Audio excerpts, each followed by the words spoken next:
Well, a very good morning to you once again. If you're just joining us, let's reflect now on the news just in. Veteran journalist and broadcaster Karima Brown has died, and she was hospitalized as a result of COVID-19, and sadly she has passed as a result of the COVID-19 complications. She was the host of a political talk show on ENCA and previously worked as a chief content officer at independent newspapers. Brown is survived by her son and her siblings. Let's speak now to former Business Day editor Peter Bruce, who joins us via the virtual platform. Peter, a very good morning to you. It's still surreal for me to accept that Karima Brown is gone, but your reflections first when you heard the news. Holly, hi. It's nice to see you.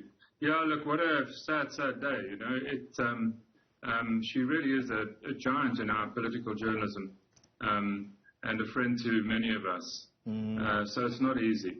And I think those of us who've been watching and waiting since she went into hospital around the 15th or 14th of February have been dreading this moment, because she's been on ventilation for a very, very long time.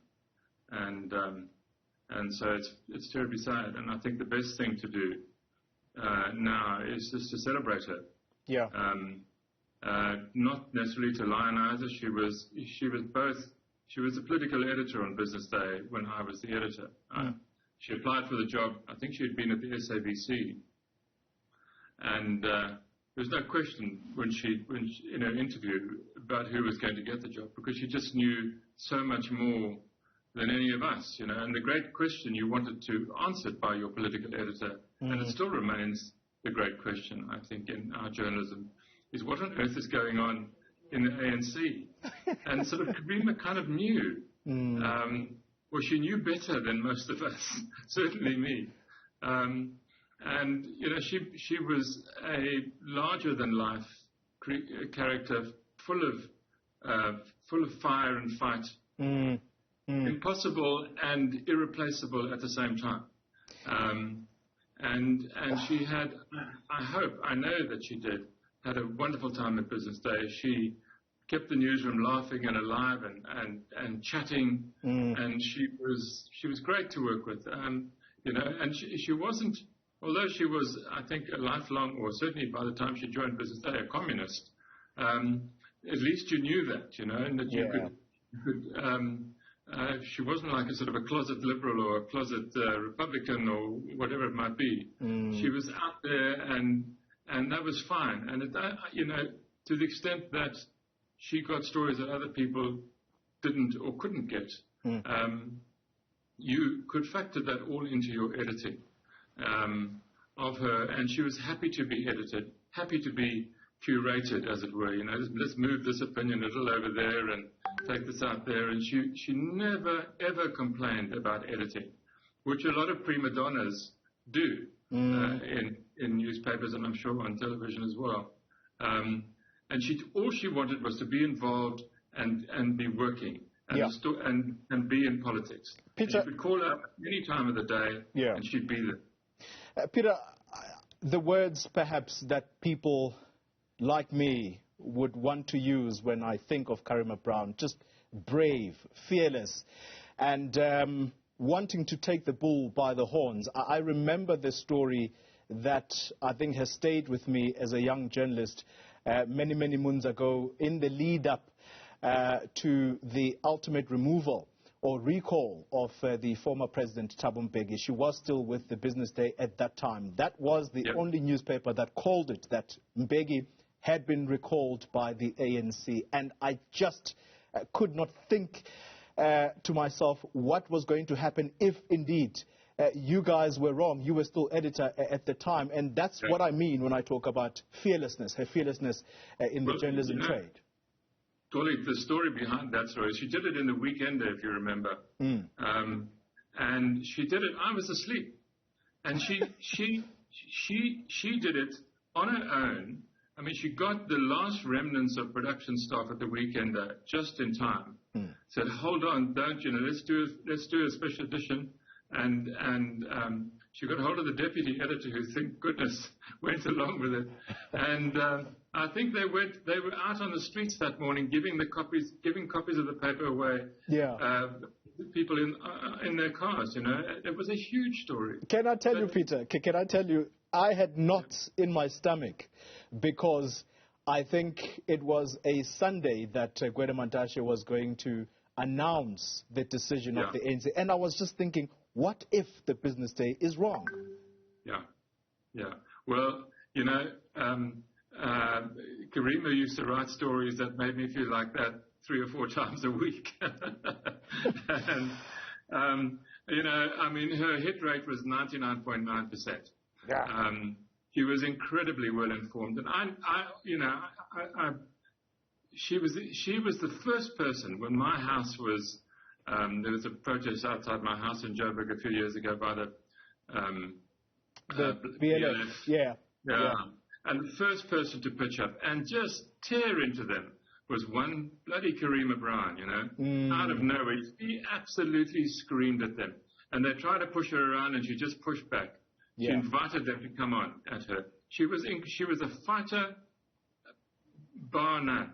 And it's a loss for all of us, this thing that's happened today. It's terrible. And Peter, how should we remember her? Those of us who are still young in this trade, who look up to people like you and Karima Brown. And let's not forget, Peter, that she has also received some harsh criticism. And I remember this because her and Vugani Mde, I think they went and attended an ANC rally at some point, and they were cleared in ANC regalia. That really elicited some views, didn't it? She was an insider as well as a journalist, and which is where she got her stories. But if you look at newspapers around the world, particularly in the UK, where sort of I learnt my trade, journalists are like that. There's a Tory press and there's a Labour press. And if you're the political editor of the Daily Telegraph, you either don't have to be a member of the Tory party, but you certainly support their values and their mission. And you'll have the most unbelievable access to people. Yeah.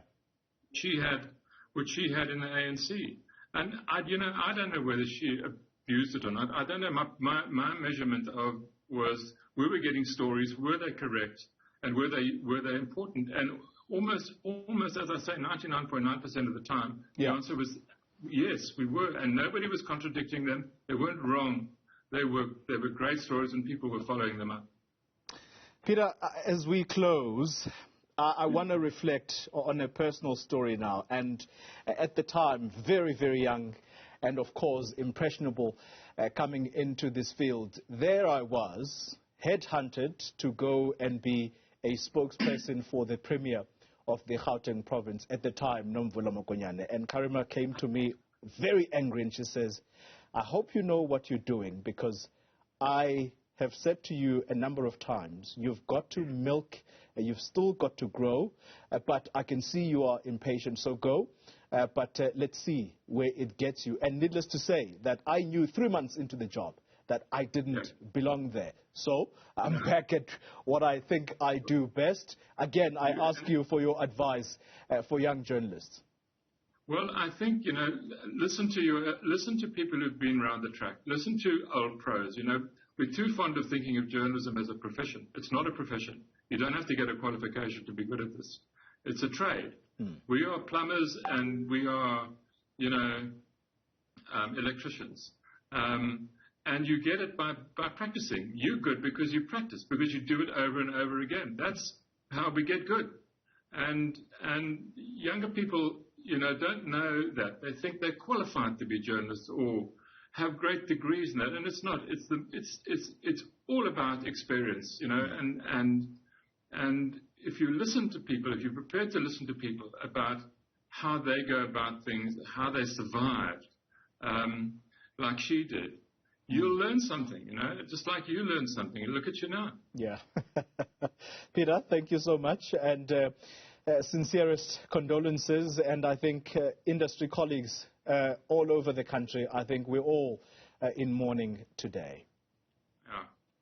Thank you very much, Peter Bruce. He is the former editor of the Business Day newspaper. Well.